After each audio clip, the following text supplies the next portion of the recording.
Salutations, friends! Welcome back to my channel. Today we're doing a quick little review of Flowerbomb Ruby Orchid. This is the newest, at least the newest as of this video being filmed, flanker in the Flowerbomb family, and I have opinions, positive and semi-critical. So let's get into the review. For transparency, this was sent to me to review, but I actually had sampled this, tried this in Sephora a few times on my skin, and really liked this.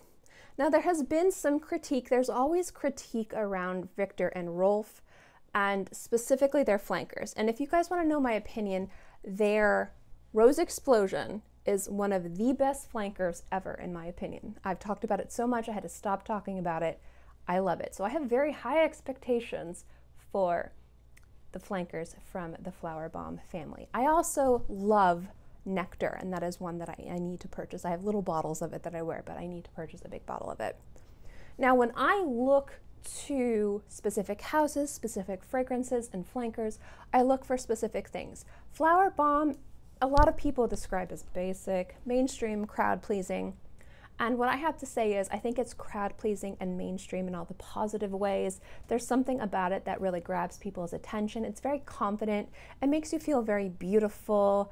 It's a great scent to wear if you want to go out and make an impression. It's ultra feminine in regards to the composition, in regards to the types of fragrances you see marketed in the women's fragrance aisle, but at the same time there's a unique aspect to it that's very fun and unapologetically like, here I am. And I think that's why it's so popular.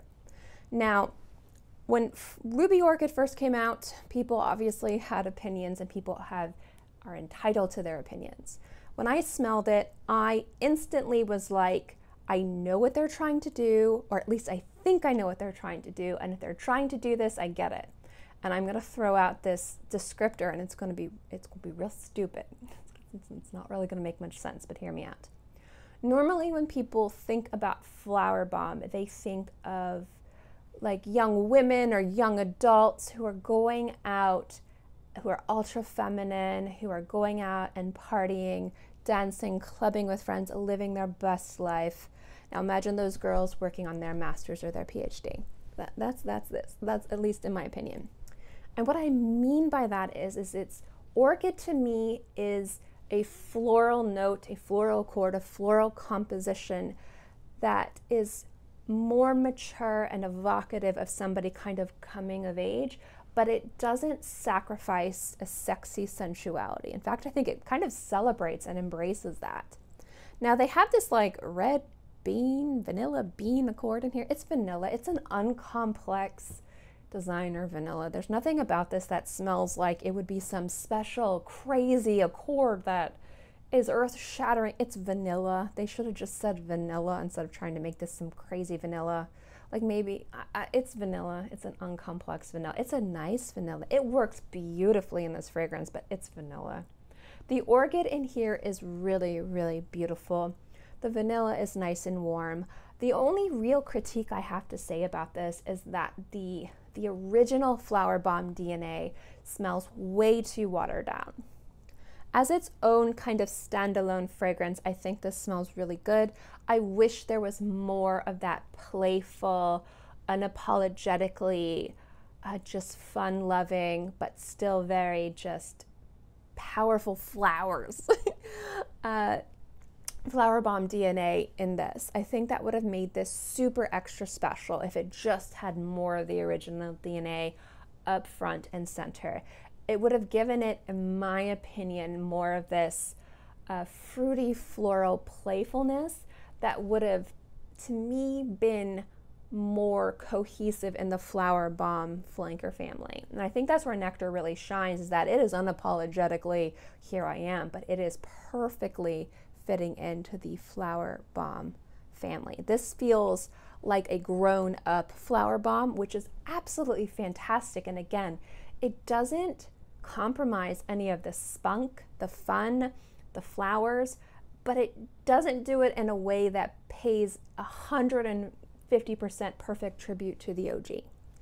Now the other thing about this fragrance is there is a peach in here, and I do really like the peach. And the peach in here isn't like a juicy, fresh, fruit salad peach.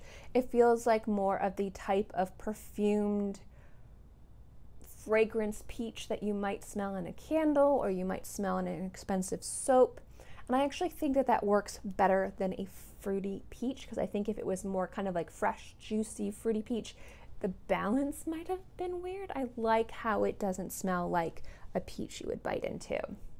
Now, the other thing about this fragrance that I really, really, really enjoy is it does have a foundation in the back that is something that smells like a brand new compact foundation. And I've talked before about powdery notes, especially of cosmetics. Normally, I will reference old stale lipsticks. I love those smells. But as somebody who used to work in luxury beauty retail and things like that, I know what the smell of a brand new compact smells like, especially when you receive a package and 50 of them are broken and you have to throw them away, or you're destroying them because the company makes you destroy them. There is a very specific smell with that, and that smell I actually love. Just like I love the stale lipstick smell. It is not as bitter and biting and stale. It's fresher and softer. And this has that slightly in the background, which adds the soft, sensual maturity to an already kind of sexy, vanilla, kind of sensual orchid fragrance. It's nice. I don't find this fragrance to be terribly complex, but I don't find the Flowerbomb family in and of itself to be a complex type of fragrance house as a designer fragrance. These are supposed to be more celebrating florals, be bold, be unapologetically here I am, be fun, but also at the same time celebrate femininity within fragrance, specifically florals and fruits. Be very sexy, be very provocative, here I am, but not in a way that's overtly in your face. And that's something I've really enjoyed. And I think that when I smelled Ruby Orchid for the first time, I enjoyed its slight grown-up maturity, and I enjoyed the way that the orchid and the vanilla kind of co-mingle together. It smelled really pretty, very classy, but at the same time there was something very sexy about it, but it still was a nice and very wearable, warm floral fragrance. So I do enjoy this fragrance. Is it the best fragrance out on the market? No. Is it the best flanker from this house? No. My critical part about this is the fact that I've seen and smelled how successful Viktor and Rolf can be while in no way compromising the integrity of the original DNA. And I think that if they had played a little bit differently, they could have made this absolutely fantastic.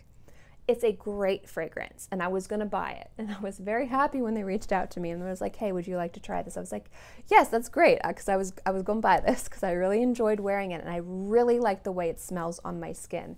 However, I liked it as a fragrance and not so much as a member of the Viktor and Rolf family, and as a flanker, and seeing the successful way that this house, this designer house has come out with different flankers. Again, Rose Explosion is one of the best flankers ever, and I think that Nectar is the second best flanker within the house. I know that they can do it.